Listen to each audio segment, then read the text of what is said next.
everyone, and welcome to our Deconstructor of Fun interview series, or deep dives, whatever you'd like to think of it. I'm your host, Jen Donahoe, co-host of This Week in Games podcast and a strategic marketing consultant. So our topic today, and first thank you to our guests who just gave me all of the best information. We've got so many LiveOps insights to cover, and it'll be great insights for leaders and for teams. What we're going to cover applies both to mobile and PC console. So everybody stay tuned because there are great tools and great services, especially from our folks at GameRefinery that are here today that are going to help us really dig into all the best around live ops and events. So even if your game isn't a live service, I think the framework that we're going to talk about and the approach that we're going to cover is still valuable for people to think about how do you best service players and give them these really great engaging experiences. So to help me today, I cat wrangled together three great experts to share their tips and tricks on approaching live ops. So we have Nadav from Playtika, Max from Wooga, Erno from GameRefinery. I'm actually going to let them introduce themselves because I want you to hear their street cred. Like these folks live and breathe this every day. And so first, Nadav, welcome. Yes, hi everyone. It's great to be here. Very excited. So hi everyone, I'm Nadav and I lead the product and market insights team at Playtika for the last 3 years. Basically, the team's mission is to conduct ongoing game research to identify trends, market opportunities, gaps, and eventually to drive product growth and improvements. We work closely with all of the game studios and senior management as well. And by the way, in terms of the position in the company, we sit within a central unit called Wisdom that gathers under one umbrella, cross analytics, player research, and game research. So it's how we structure in the company. And yeah, it's great to be here. I love that structure, how you centrally help the different teams like Max. So Max. I'm one of the different teams working with Nadav. So hello everyone, I'm Maxime. I'm the head of product management at Wooga. That means I'm leading the discipline across all of the product managers working in different teams, different products at Wooga. And that means essentially trying to make sure that they are the best they can be. And that means providing insights from competitors in the market, so benefiting from Nadav's services. But also that means providing mentoring, coaching, acting as a mini consultants within the company, helping when there are problems that need to be solved. In addition, I'm in the creative division leadership team. So the creative division is the part of Wooga that's working on new games, new game concepts, so the future. Very exciting. And before Wooga, I've been working for 10 years on free-to-play games. First half of my career was more hardcore gaming, PC, shooters, and MMORPGs. And then the second half was in casual gaming. So, amazing. You've touched it all. And might I say, you have the best background. You're like in a library with a fancy mic in the Wooga headquarters. So Wooga if you're watching, exactly. if you're watching on Spotify or on YouTube, you'll get to see that. So thank you and welcome. It's great to have someone who works on live games and on the future. And so hopefully we'll get an insight into how you're thinking about things. And then finally, Erno, thank you. I've been such a fan of GameRefinery for years and years. I've used you at many companies, and especially with this LiveOps feature. I didn't know that you actually had it on HD games as well as mobile games. But first, let me let you introduce yourself. I was fangirling over your service. I take that. Thank you. Hi everybody. I'm Erno. I don't unfortunately have as fancy background as Maxime has, but I gotta deal with it. So I'm Chief Game Analyst at GameRefinery. So we are basically a market data provider in the games market, focusing on mobile games and nowadays also on the HD side. All kind of market research tools, insights for our partners. And as of course today's topic leans so much heavily on the live event side, one of our main products is of course focusing on the live event tracker like Jen mentioned. And actually the latest addition that we are just adding on it is this kind of like a motivational drivers also to the daily granular like level of data, what is going on in the market, but what are the actual motivations that are driving individual events. And that's something kind of unique in the current market landscape. And overall about me, I've been actually in the company for over 9 years, which is ages, to be honest. I joined as one of the very first employees when we were just tiny startup back in the day. whole journey from the early days to wherever we are nowadays. So happy to be here.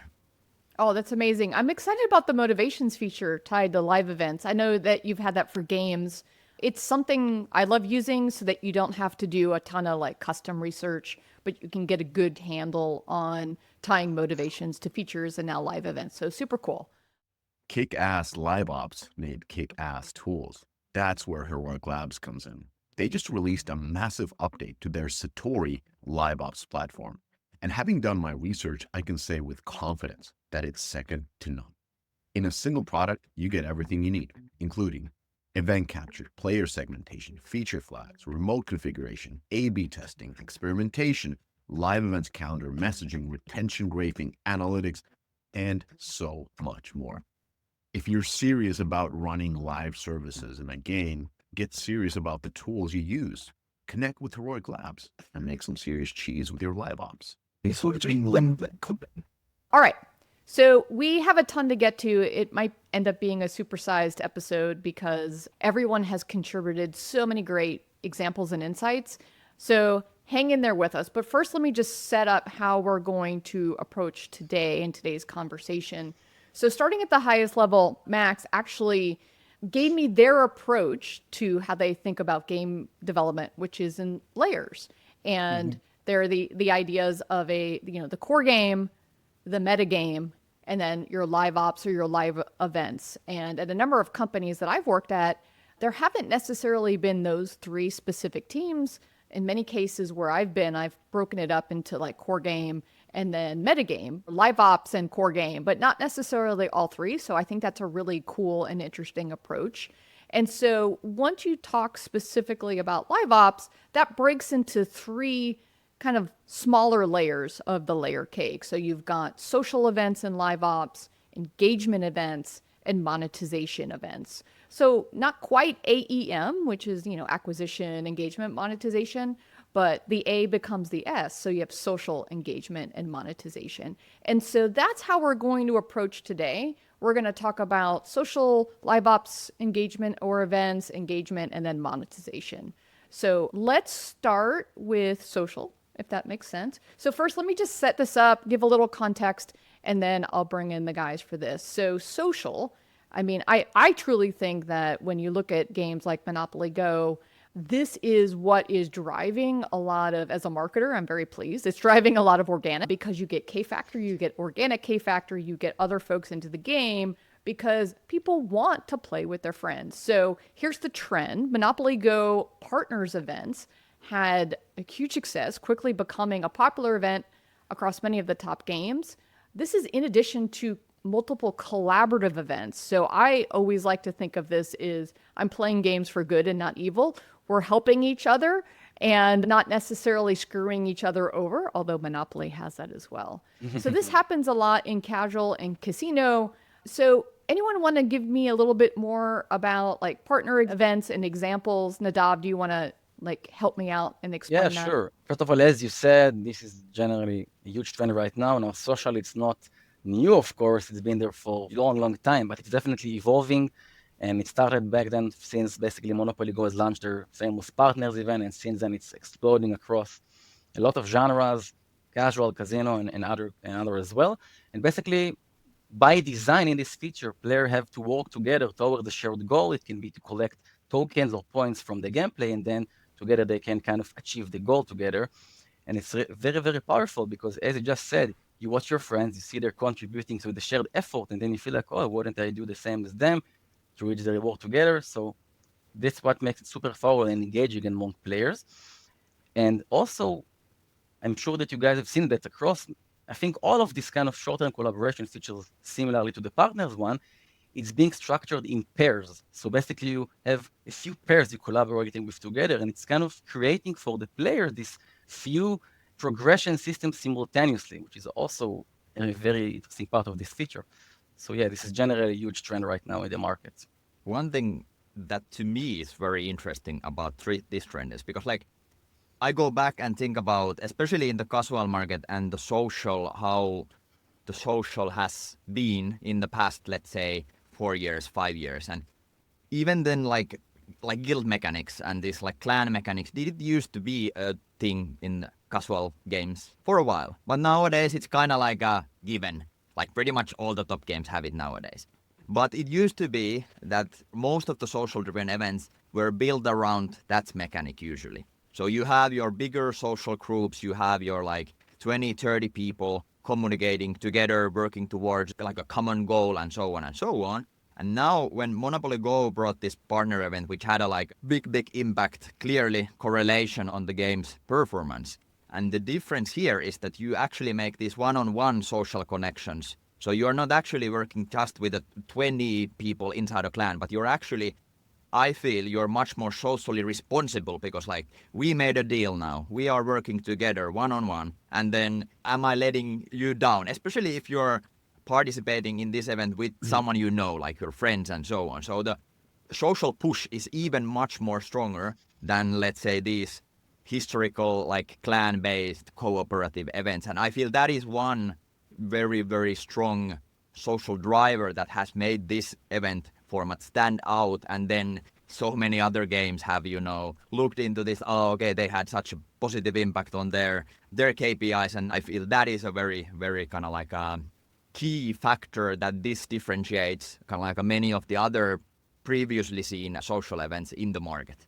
Yeah, Erno, I wanted to ask you a little bit about that. So number one, we talked earlier about motivations. And when I think about the types of audiences that play these games, you know, one of the things that always pops up, and this happened way back when I worked with the Pogo team at EA. Pogo was an online kind of web-based game system that did a lot of collaborative events. And many times female audiences have motivations and traits that want them to be altruistic and help other people. When I was on Farmville, like women wanted to go to other people's farms and water the garden or feed the animals because they had this altruistic innate. Now, state to them. So another thing that I saw that you all put in here was that Monopoly Go has launched a new collaborative event that interestingly combines the prisoner's dilemma. The player, they have to choose if they contribute to the shared goal or they keep it for themselves.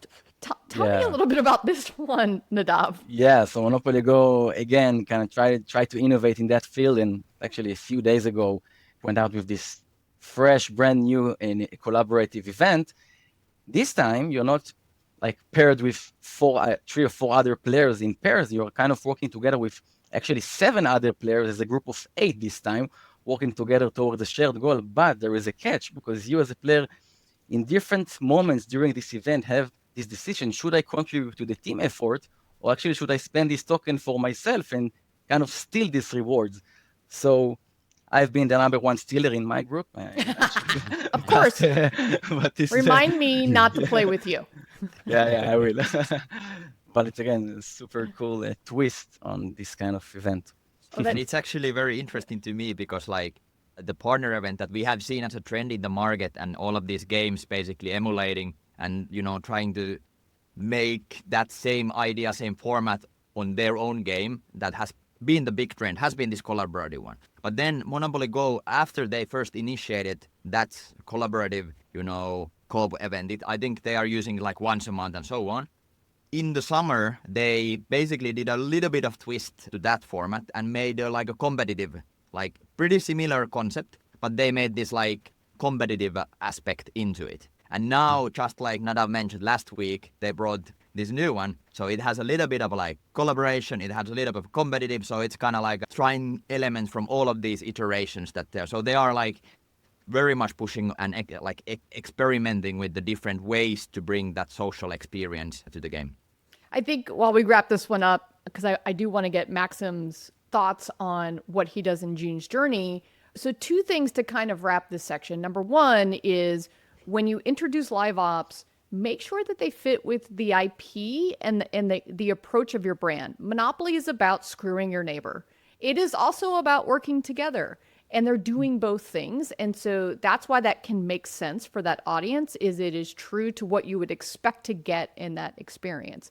The other thing, Erno, I think you just said was, let's mix it up and don't always have the same event and the same motivations to an event right after each other. Kind of mix it up. That's kind of my takeaway from that section. But Maxime, Tell me about what's going on. You do this every day inside of June's Journey, which is still like a top 10, top 20 US revenue game, or top 50. I don't know. Exactly. We are doing very well, I have to say. And it's interesting that we managed to grow the segments of hidden objects quite drastically. If you compare to where hidden object was like before June Journey arrived, yeah, it was a different landscape. But talking about social, I think it's very interesting to talk about June Journey because the game is actually quite social and it's not natural. You don't imagine as hidden object as being a social type of game. I can echo what has been said about the player motivation of wanting to collaborate because I've seen that in the user research that we've been doing in June Journey, but also on the new games for Wooga. So as we are kind of investigating, asking different audiences what they like, what they want to do, what motivates them when they play, we saw that actually few players describe themselves as competitive and like primarily looking for social connection. It's not like the thing that makes you want to play casual games. However, we noticed that whenever they were asked about the idea of collaborating with others towards a common goal, there actually quite a lot of the players showed significant interest. And I could directly connect that what I've been seeing in the data and what happened on the market in casual games like Royal Match, Monopoly Go, and all of the games that followed was like exactly spot on that. Like players want to collaborate. Actually, in casual, they are more collaborative types of players than competitive types of players. Yep. So talking about June Journey, like I said, the game is social. Like we have 2/3 of our players, of our DAU, that are in clubs. And I think it's huge because I don't think of this as a social game by default. But when the feature is great, when the players see the value and have fun, you can get people into social. On the research, you see people don't come in for social, but social in casual gaming is a learned behavior. And if you do the right onboarding, if the experience is fun, if you basically take players by the hand, then they will become social players and they will be happy to be very involved in the community. But, it's a step-by-step process. It's not like some MMORPGs where people come in wanting the social experience. But I think we underestimate a lot how social, let's say, casual players can be social and competitive. And I've seen it in June Journey. Honestly, I worked in MMORPGs that were super competitive and like for hardcore gamers. But the behaviors that I see in the top clubs in June Journey, in terms of level of engagement, strategy, really planning together and like pushing to get the win, this is the same behavior as I've seen in 30 years old hardcore gamers. It's very interesting. That's a learning to me. Let's say example, maybe from June Journey. So we try to also kind of surf on that wave of collaboration with an event we released this year, which is called Club Mysteries. And the purpose of that was to improve the social space that we have in clubs by adding the collaborative part. Because we had competition, we had the chat, and it was already very fun, but we were missing that part of working together. And in this event, we decided to make it that you solve a case where you try to catch a thief, but as a team. So every member can help. Together by playing the game, you can earn clues so that you can build as a club evidence. And then once you have enough evidence, you catch the culprit and you get the big rewards for your club. And very, very fun. We definitely saw players engage with it a lot. But one thing that was also a learning for us is that whenever you want to iterate on a feature, it is actually quite challenging. Because these one have more emotions attached to it. Players talk about it because it's the social space. So if you touch something, if some clubs see a different thing, it is definitely something that you have to be very careful with. Like the balancing and how you personalize the experience, how you make it fair for all the clubs, depending on their structure and the level of engagement they have.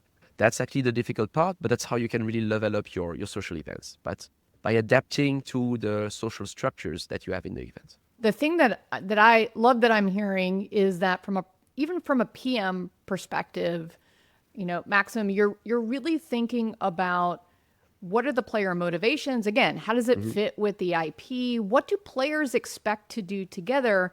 And then I like your almost like gateway into social gaming is you have to hold their hand through many, many players that I encounter because I've done a lot of casual games, is they don't come in wanting to do social. They're like, oh, I just want to escape. I just want to play by myself. I want to have that sense of achievement. But if you can slowly and gently introduce them to seeing the benefit of engaging with other people, then they're hooked and they can't leave because their clan or their club, you don't want to let them down. So sorry, Nadav, did you have something to add? Yeah, I think first of all, it's a good point because we're talking about motivations, but maybe we should look at this as needs because these are the basic needs of the player. But then we can see that some players might develop or discover new motivations during the gameplay because we introduce them more kind of elements in the gameplay, like social elements and collaborative elements. And if we do it correctly, as Maxime just described, it might work. That's why, even though that I completely agree that casual players are more collaborative by nature, we even start to see this short-term collaboration event trending also into the casino category. Yes, it's still fresh. We need to see how it's going to evolve in the casino as well, but there is a potential there, I believe, as well, if it will do it correctly. And should not just say, okay, these type of players are individual players, they don't like to socialize. It's all about how you do it, where, and yeah, and of course, justify the effort for the player because eventually they would like to get the right benefit for what they do. No, that makes sense. We didn't touch on mid-core or core. I think social in those genres is pretty obvious. Erno, did we miss anything? So our mid-core and core friends don't feel left out. Yeah, for sure. Like, I think in mid-core and core, where the social is, if you think about, let's say, Forex strategy, it's all about social. It's built around social. It's much more kind of like being always there, to be honest. So that's why I find it interesting because especially historically, and I feel there's still a little bit this discussion that like casual players, like they're not that social, or like social is not so big a part. But like look at data, go and look at any of the top games, like for example all the top events, it's like over half of them are social in some way at least. So it's not like I think it's a very outdated way of thinking that casual wouldn't be social in many ways, to be honest. I just passed 10,000 levels on Royal Match. Thank Oh, you wow. very much.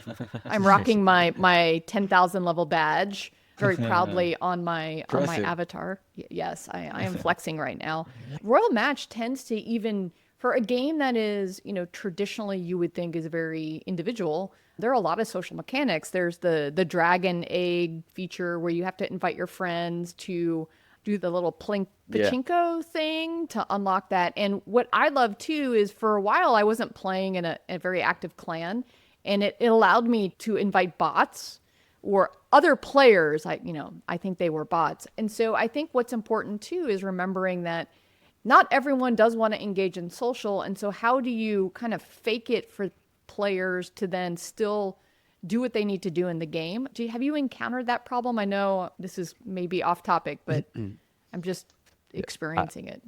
I can say something about it because one of the priorities is to make sure that the event feels fair and fun to everyone, knowing that not everyone is the same. Like every player has different motivation. Not every player can play 10 hours in a day the game. That's not what to expect.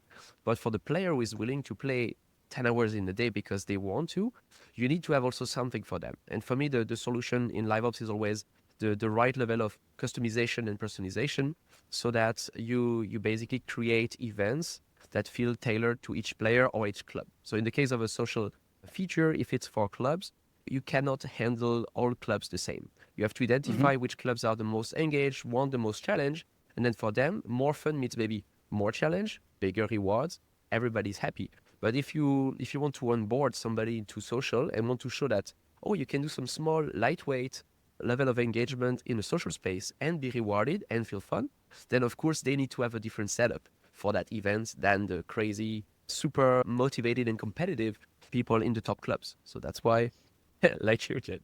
Exactly. So I really think that it's really important to also to combine some level of individualism, even in social events and feature, because you just mentioned the pachinko kind of mini game as a part of this event. Now, this kind of events, these luck-based mini games are not accidentally there.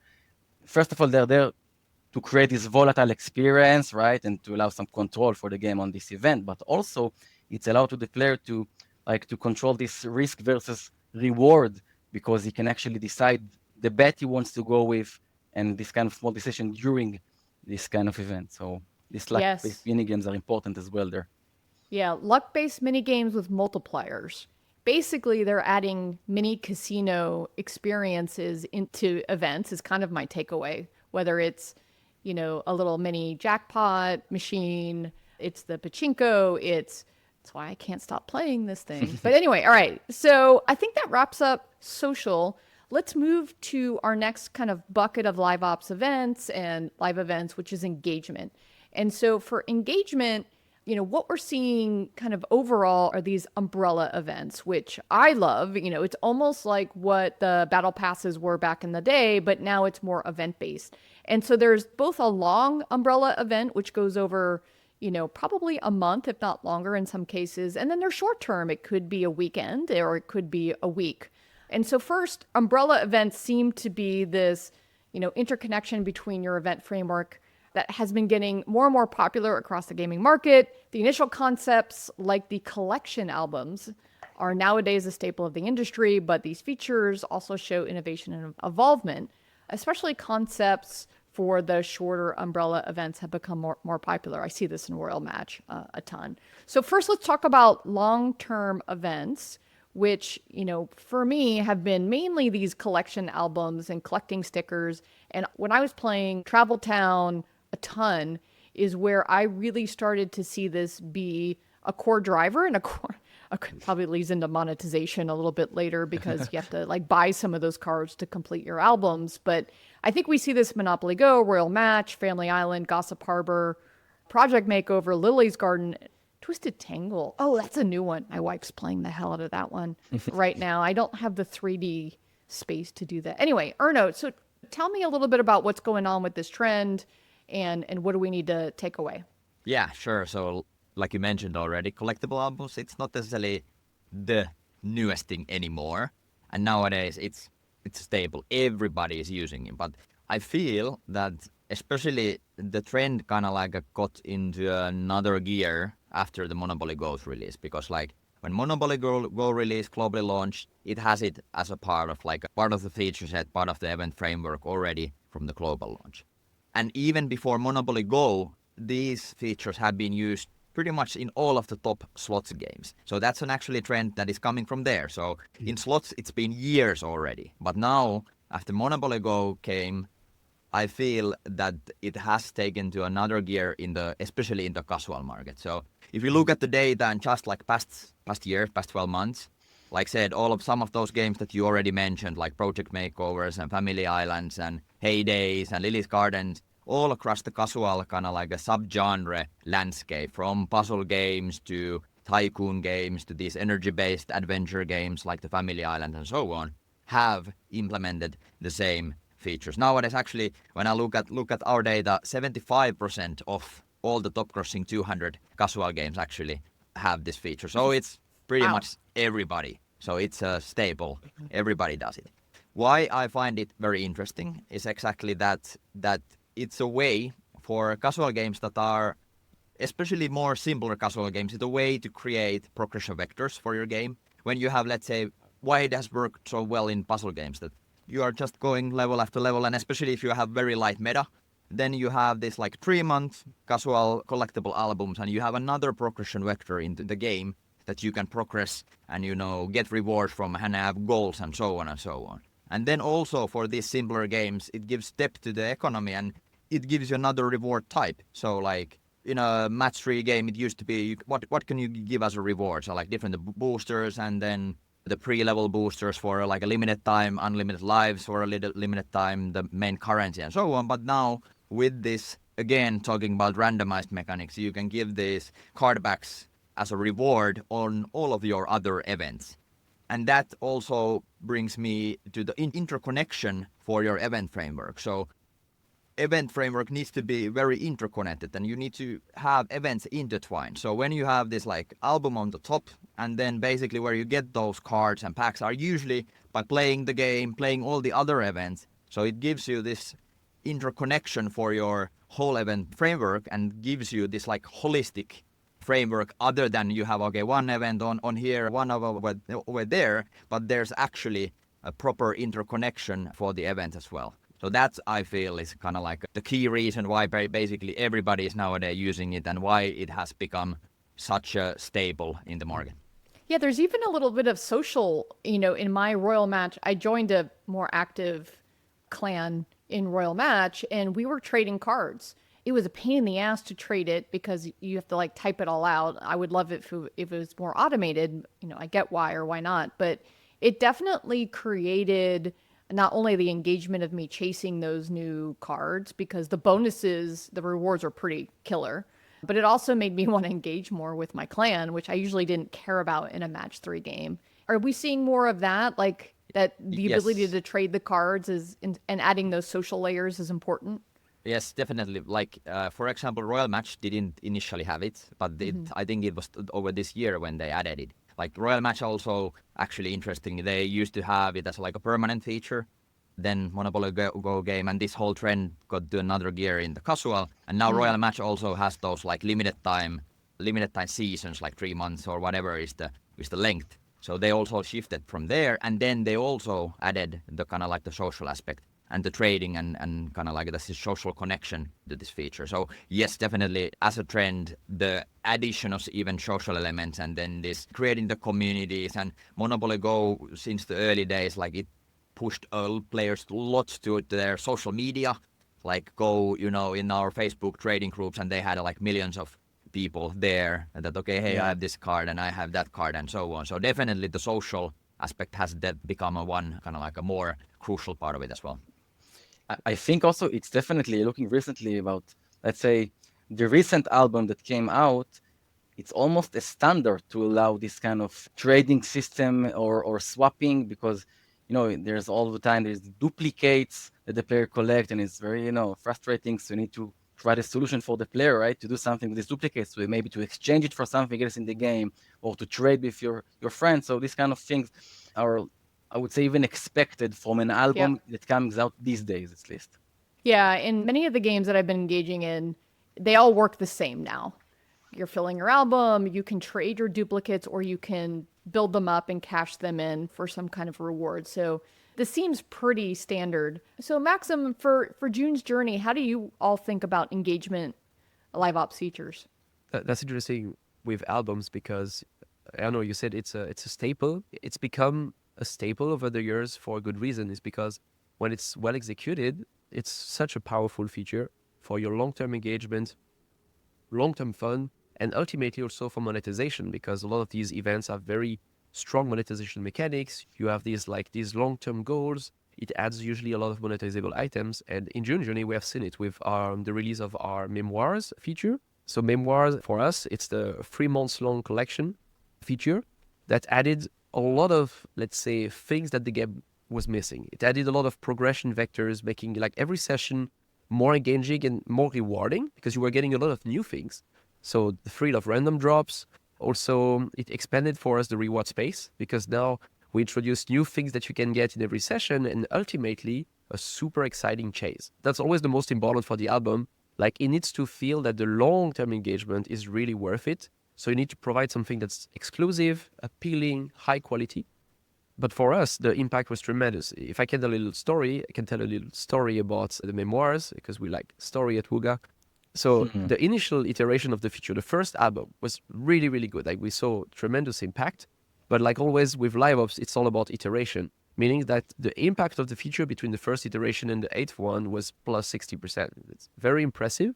And ultimately, so through these iterations on collections, adding features, adding more depth, improving the end game of collections so that even when you finish, there's still exciting things to do. This allowed us to reach kind of the maximum potential, let's say it like that, for the feature. It's just a feature. It's just an event. If that cannot tell you how important LiveOps is and how important you can build your game beyond the core loop, I don't know another story that can tell that better. No, that's incredible. And I think I wanted to touch on what you said is how do you make it interesting for people that have finished the album? So again, as a hardcore Royal Match player, when I actually was in Travel Town as well and I was playing pretty hardcore, many games give you a chance to complete the album twice. And so that's what I do. And then they give you a badge, a visual, if you do complete it twice. Now, I am, in Royal Match, I have lost the ability to do anything else. I can't collect more cards. I cash them all in, and I can't help my clan, which is a bit of a bummer. And I understand that I'm an edge case probably. Although there are a lot of clans out there that are much, much higher than ours. So I have to imagine that this is something that folks are still trying to think about is like, what are the different levels, to your point earlier, Maxim, which was like, how do I make this fair?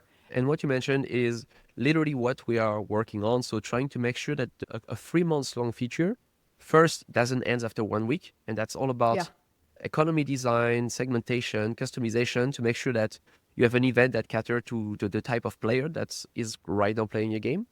But then in addition, you have these mechanics to extend the collections. So I've seen a lot of games do it with trading.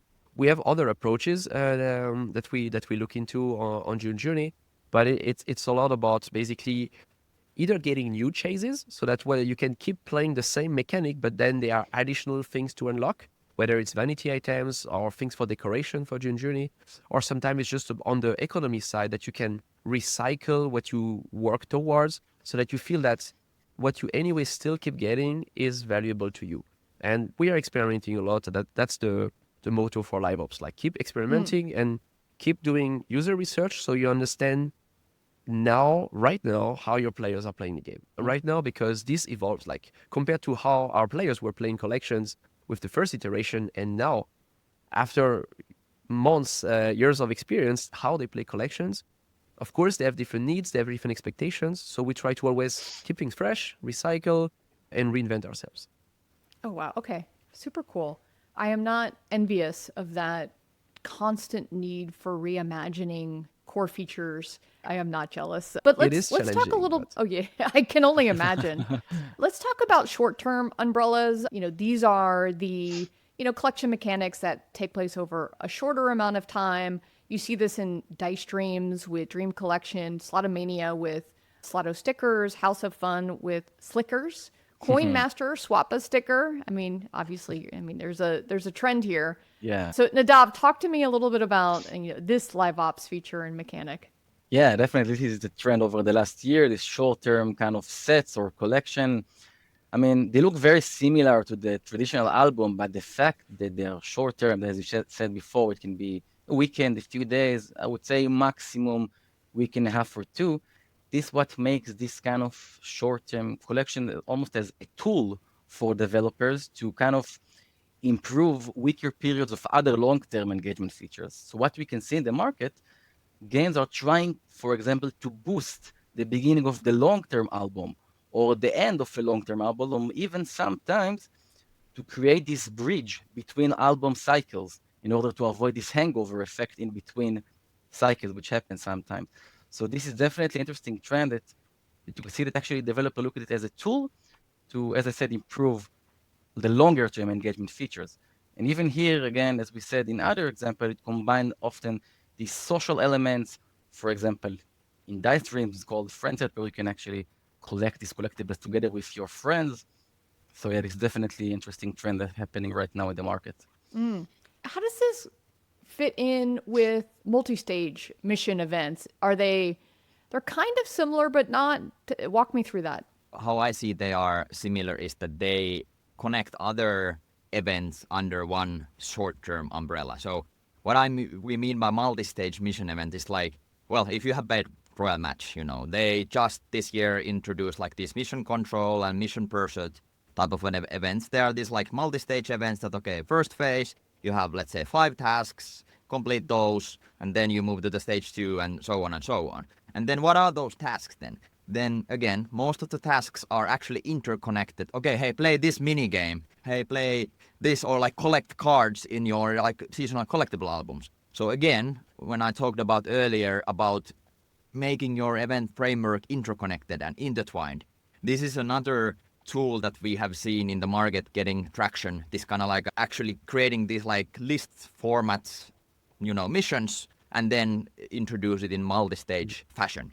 So this kind of like structure also, that's, if you think about the motivational drivers, some of the players are very, very task driven, that they want to have, okay, I have this task X and then I want to complete that and I move to the next one. And it very much motivates a specific type of a player. So this is one way to kind of like create and tap into this kind of like similar motivations as these kind of like other umbrella type of an event. If I were in your shoes, I would be like, great, I can use this to send people all across my game to areas of the game that maybe they didn't interact with. Is that something that you see happen where you're able to kind of leverage and push people to engage more with maybe unknown features or untouched features? Yeah, definitely. I mean, there are these matured game with such a complex calendar, so many things are going on in any second. And sometimes as a player, you're not on top of everything. You don't know what's going on right now in the game. That's why it's interesting here that the kind of stage mission events to kind of navigate the players into the different areas in the game to make sure they are aware of everything, to make sure they are progressing in all of the areas in the game right now. And yeah, this way of like staging these missions into stages, it can be days or just random stage, really incentivize the player to come back the next days because you actually see your progress also towards longer term goals in the next 2 days or the fourth days from now. So the way of communicating the progress to the player in this kind of events, it's really interesting and what makes it powerful. And as you said, is used as a tool to navigate the players indeed along the different events or activities in the game. Definitely. One of the things too for me is I don't know, did any of you play like Mafia Wars on Facebook, or were you all like 3 years old and this was too long ago? So it was the idea of filling the bar. And so some of the original Facebook games were just about filling the bar. And what these limited time events that I noticed, especially in Royal Match, is that each of the different categories that you need to navigate to, it's old school, like I see the bar, oh, the bar is almost there. And so that social or that psychological mechanic, I don't think we talk about that enough, like the psychology that goes Yeah. into navigating these events. Some developers call it the near miss effect. It's a Near near miss. miss. Yeah.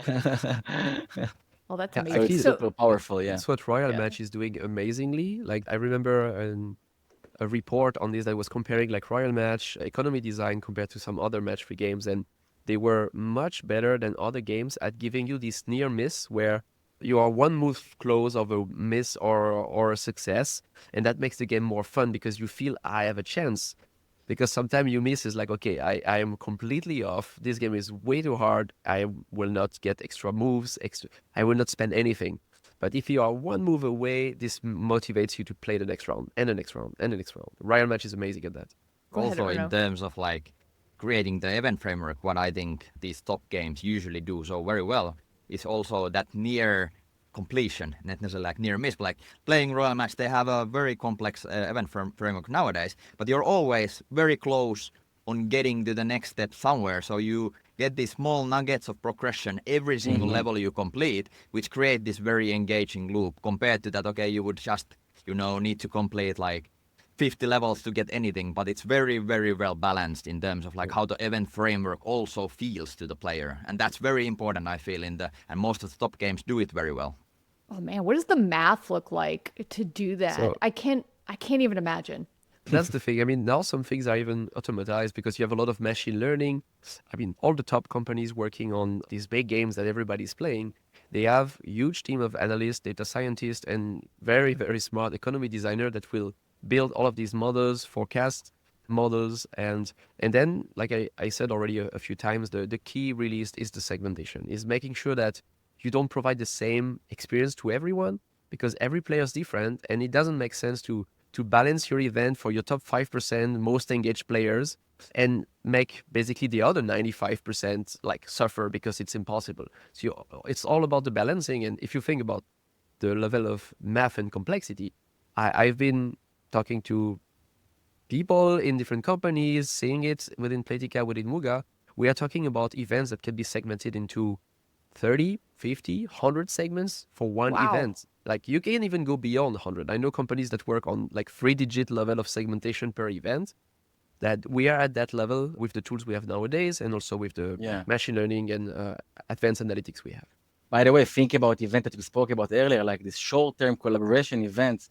Sometimes, like or other events within the same clan, different clan members are in different situation in the game right now. It have to be segmented, right? Because like the effort that's required from one player, it won't be the same from other player because they're completely different level in the game, or I don't know, other activities. So it's super important to segment this kind of event, definitely. Oh, wow. I didn't realize thousands of segments. I hadn't quite experienced that. But let's talk a little bit more about June's journey and, these short-term events. I think you've implemented a few, right? Yes, Maxime? I think these like umbrella events are becoming a trend because the casual market has matured so much that now all of the top games, they have very, very advanced like LiveOps feature set. You talk about like 3, 4 events for engagement going on at the same time. And then you have all of the sales on the side. So it's becoming very overwhelming. And this cognitive overload, very often we see that lead to no decision. Like when the player is overwhelmed, instead of basically picking something, they may decide it's just too much. So what a lot of companies try to do is to ease the path, especially towards the event that may be less played, but that the player could like if they would actually try it. In June Journey, we try to do with our season pass feature that is quite new. It's called Travels. And here the idea, the pitch was really to have a feature over all of our LiveOps events that kind of unifies them, have a single like kind of progression vector there, and make sure that you get value out of all of the events because they all fuel towards your season pass towards the travels. And of course, it's Wooga, so we add a nice story twist to it, nice narrative. But the story for us is very interesting with travels because we got initially a lot of praise from the gaming professionals. Actually, we got the best use of narrative in an event at the 2024 Mobile Game Dev Awards. And that's really, really nice. But usually like the praise from professionals or even the player doesn't necessarily mean that it's economically a good feature for us. And we struggle a little bit because the balancing of a feature that is interconnected to everything else is very difficult. Like you were talking about the challenge of like the math behind some things. Here, a feature that affects every single event and where you have to adjust all of the rewards because now you have a new currency. You have these like travel token that you can get from all of the events. This was for us quite a challenge because players were saying, oh, now I don't get the same type of event of rewards as before. Now I get tokens. But the value of a token initially doesn't exist. They don't know what it is. And naturally you feel, oh, I get less because instead of boosters that are very easy to understand, now I get tokens and I don't know yet how it works. So over time, you educate your audience and then you can make it work. But it's always to keep in mind when you work on these umbrella events that if you think about like having interlaced currencies, etc., you really need to make it super clear UI-wise and balancing-wise to the player that they still get same or even more value thanks to the feature. Because you can shoot yourself in the foot and introduce a feature that you know economically is very valuable for the player and is fun. But players will see, oh, but now I don't get this anymore, so I'm sad. So very interesting story with us, but it's a good story because after the initial hassle, like the difficulties we had with the feature, we paused it, went back to the drawing board, user research, data analytics. We tried to really understand the pain points that players had with the initial version. And after pausing it for several months, when we relaunched Travels this year, actually, in the middle of this year, then we saw much better results and we could fix our main issues with cannibalization, for example. Cannibalization over the performance of other events, that was the main issue. But like always, you analyze data, you try to fix the issue both understand the issues qualitatively and with data. And then basically you can get it back on track. And now we are very happy with Travels. And I think from the player perspective, it's really fun to have these additional stories that we can tell every month, new locations, new fun with June. So definitely a fun feature, but far from an easy feature when you worked on features that touch all parts of your game. That's fascinating that you mentioned it was cannibalistic of other events. I'll just give you a player perspective of Royal Match. I can always tell when something doesn't work. So at one point in the game, you could build up the ability to get 3 extra moves. This dog would come in and give you 3 extra moves. That was amazing. Like, remember the whole like just miss? Well, now I had a feature that would for free give me the ability to keep going for that, like, the being close to the last minute. So that feature's gone and hasn't been back. And then there are some other kind of event features, like I haven't seen the slot machine in a long time, and I don't know if that is also, not working or it's paying out really differently. And so what's fun as a player is to see the progression of like everything that you all are trying on me and what works and what doesn't work. I can only imagine that cannibalization is a challenge, that player dissatisfaction and drop off is a challenge. Any other challenges that you guys see when you're testing these events?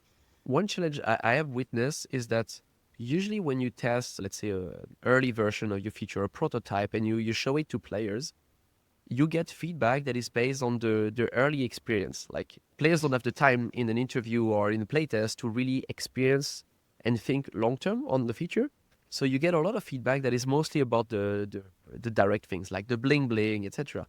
But sometimes this feedback is not actually relevant to what will make the long-term success of the feature, because to really let the player experience the economy impact of the feature and how it mixes with everything, the rest of the ecosystem, it is very, very difficult to see that early when you prototype, when you do playtests before the release. So that's why I think you have to sometimes take bets and release something with the real audience, even though there are still some things that may need tweaking. And you need to do two things. You need to first iterate, learn, and constantly try to optimize. But you also need to be not afraid of killing your darlings, that even though you worked a lot on the feature, it might still be that once players really get to play it, it is actually not as fun as we thought. It is not as good for the game. And you need to put it back to the drawing board or just park it and move on something else. Like it's very difficult as a creative person. You work on something, you put it live, and then you realize, okay, we need to change. But good companies do that. You have to do it. So let's hit the final section, which is monetization, and something maybe not as interesting for players, but super interesting for us, of how do we make money.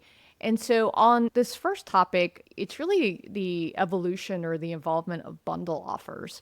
So Nadav, do you want to take us through some examples? Like, tell me what you mean by bundle offers. Yeah, first of all, generally speaking, bundle offers are offer that combine different SKUs or different items together for a specific price. It can be, for example, a bunch of coins together with a few boosters or power-ups together at a random price. But the trend that we see right now in the market is offers suddenly become much more attractive, not only necessarily in the offering or the price, but in terms of how they are communicated or being structured. Usually you can see it's combine a lot of elements such as sense of choice in the offers or sense of progression even in an offer. And one of the main trends right now that we can see in the market, connection between the effort and the price that you get. So we call it effort-based monetization. You can see examples, for example, in CoinMaster called Chop the Price, where, for example, you get an offer for a specific price, but you can invest and put effort into the game in order to make it even better, to get an extra value or a discount. So this is super powerful because, okay, you know that you want to purchase this offer right now, but you know that you're also going to play more in this session or in the next session. So why won't you invest some effort in order to make it even a better offer? So this is something that we definitely see as a beginning of a trend right now that's called effort-based monetization. We also spoke about sense of choice, sense of progression. So these kind of things are also heavily trending right now in different offers in the market. And I think what we can definitely recognize is that the fact that offers become much more gamified. So developer gamified the offer in order to attract players and incentivize them to interact with the offer. It can be simple things, for example, pick one of 3 hidden offers to see what you're going to get. Or sometimes it can be, as I said, sense of choice. They allow the player to pick what does he want to get for purchasing this kind of offer. So all of this kind of things makes it much more attractive for players, much more fun. It's all about fun, right? You not just want to get them to purchase, but also to enjoy this experience as well. So yeah, this is something that we definitely see, gamifying the offers and combining these kind of elements right now. Yeah, I saw a lot of that in Whiteout Survival, where I got to pick elements that were more beneficial to me. Erno, what else are you seeing that's interesting on this? Yeah, that's actually a very good point, the Whiteout Survival highlight, because like most of these mechanics have been happening in the mid-core market for quite a while, and most of them are actually coming from there, and they have been more utilized. But I feel now, especially again, casual market is taking elements from there, whether it's these like progress packs. That's, there's a price point and then you need to play the game in order to get the more value out of it. Or then whether it's that build your own bundle, make your own choices, or the rolling endless offers. It's pretty much all the casual games nowadays, or the big ones and everything. And again, like we talked about earlier, in terms of this is very much psychology. Like, you could have the same items in a one bundle with a one price point, offer it like that. But how then you package your bundle? It can be so much more powerful, and that comes all the way to that. Okay, how do you sell it? How do you communicate to the player? It can be so much more stronger incentive for the player depending on how you basically build it. So Nadav, tell me about how that might relate to limited time offers. I mean, personally, this gets me every time. And anytime I see a ticking time clock on a value with a value percentage, it gets me. What are you seeing around this? Yeah, so it's an exclusive offer. It's live only for a few hours, and you have to communicate this to the player in the way that he will understand.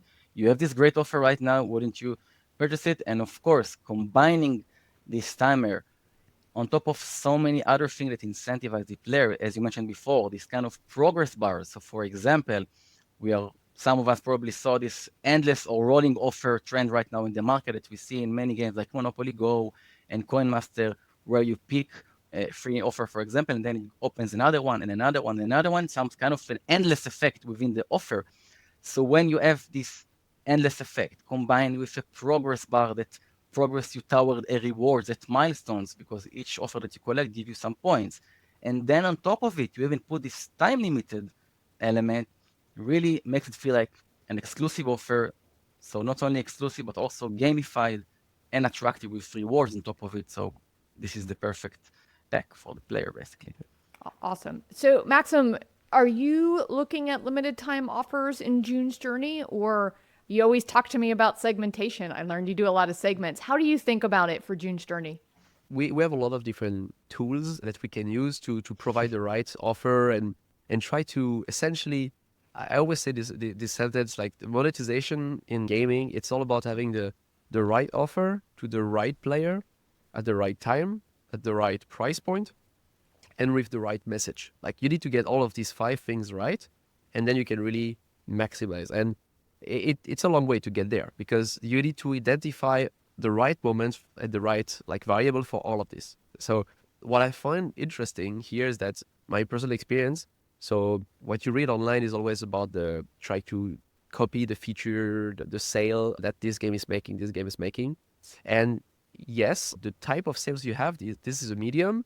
You can try to leverage some cognitive biases, but to me, that's not really the fun of it. For me, the monetization, this is the tip of the iceberg. What's below, the bigger part of the iceberg, is really this segmentation, personalization of the offer, and making sure that you identify, okay, for this specific player, when they are having fun, when they have a good experience with your game, where they feel that, okay, I want to engage on a deeper level with the game, that you manage to come up with an offer that is actually matching how they play the game, what they're looking for, and that is also adapted to what they're willing to pay on the game, for example. I always give this example, in real life, if you go to a store and you're presented something that is completely out of your budget, it is not fun. It's not interesting. It's irrelevant. And it's a bit the same if you have somebody that's looking for a very expensive watch. You don't present them a little Casio that you got for fake Casio for €5. You have to adapt to the player. And luckily, thanks to segmentation tools that we can have on games nowadays, and all of basically the back-end tooling, we are able to actually make an offer that's relevant. And it is important because in the industry, we often hear this monetizing the fun sentence. And it is true. And I actually like it because it puts the focus on the fun. Monetization, a lot of people see it as, okay, it's just about offers and mathematics, and it's all the bling bling. But no, it starts with the fun. So first you identify the fun, then you identify the need. So what does the player need to have more fun in your game in the future, after they would eventually make a purchase? And then from there, then you make the features that will help you provide this offer. You try to have the best execution, but still you need to have the deep understanding of the needs. What I discuss a lot with product managers, especially more junior ones, is that there's often a focus at first to look at the execution of the feature. Like this feature will be the solution because it has all of these variables and you can do all of that and I can trigger this. And for me, the pitch always starts with what you're going to show in it. Is it relevant to the player? Is it really helping the player have fun? That's the most important thing for me. No, I love that. In general, if I try to summarize the advice for all of the teams out there working on their LiveOps, working on features to support a LiveOps ecosystem, I repeated it a lot. Like a lot of it is happening under the hood. That means think about early about your backend tooling, about the configurability of any feature you build, because the LiveOps team or yourself, when you are going to operate it, you will want to A/B test. You will want to change the configurations on the fly. You will want to basically then provide different configurations to different player segments, and this needs to be very early in your mind as you prepare the work on the feature. Second advice would be that good LiveOps is never fire and forget. It's always like iterative. It's always a process of getting the data once the feature is live, seeing how players interact with it, and then see how you can make the feature more fun, better optimized, more adapted. Like it's relentless so that you make sure that your events fit your game and your player. And copying Royal Match, it will not work. It might give you an edge at the beginning, but then you still need to tailor it to your game. And finally, on the fact that LiveOps can so dramatically change your game and its performance that even if you, let's say your core loop and your metagame show some limitation in terms of engagement, in terms of monetization, a well thought through LiveOps feature set can actually expand it so much that it actually can lead to a big success. And if I take a simple example in June Journey, it's really the fact that our core gameplay doesn't have fail condition. You cannot fail a hidden object level, but we saw that there's definitely a lot of strong motivations in playing some streak events and features. So we said, hey, it's not the core of the game. That's not for everyone. But as an event, we can have events that have a fail condition and streak mechanics. So always think about how your feature set can expand the core loop that you have. No, thank you. That's a great summary. And it's funny as you talk about this, we didn't even talk about Brawl Stars, which I think their entire 2024 success can be attributed to LiveOps in everything that they're doing. But Erno, what are the takeaways that you would like the audience to hear? Sure. So the first point that I would like to make, of course, coming from my background, coming from the research side. So one thing that I constantly see, exactly like Maxime mentioned, that, okay, people are, of course, they're looking at their direct competitors and the top games over there. But I always say that try to think also a little bit outside of the box, because like Maxime said, just copying Royal Match on your game, it doesn't necessarily work. So if you want to innovate, for example, think about, okay, look outside. What are the different games that are doing in maybe not so directly in your competition? What are the elements that work in their events? What are the kind of like motivations that they try to tap into? Okay, what kind of learnings we could take from there and then, combine it with something. Usually innovation is a mixture of ideas nowadays. It's quite rare to see something totally new. So think about outside of the box, look outside of your closest competitors also when you're thinking about these events, and then iterate what works for your game. And then the second, we've been on the engagement side, we talked a lot about the umbrella events and, holistical event frameworks.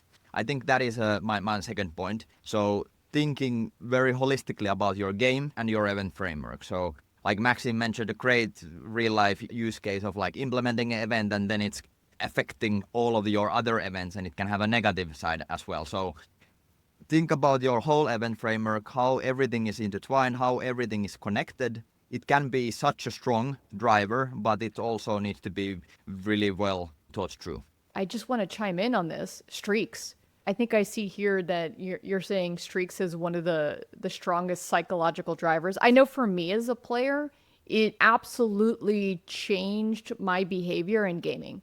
It made me think about, spending that extra on the booster or spending that extra to keep my streak going, because it is so painful, especially when I'm in the end game in Royal Match, when all the levels are harder.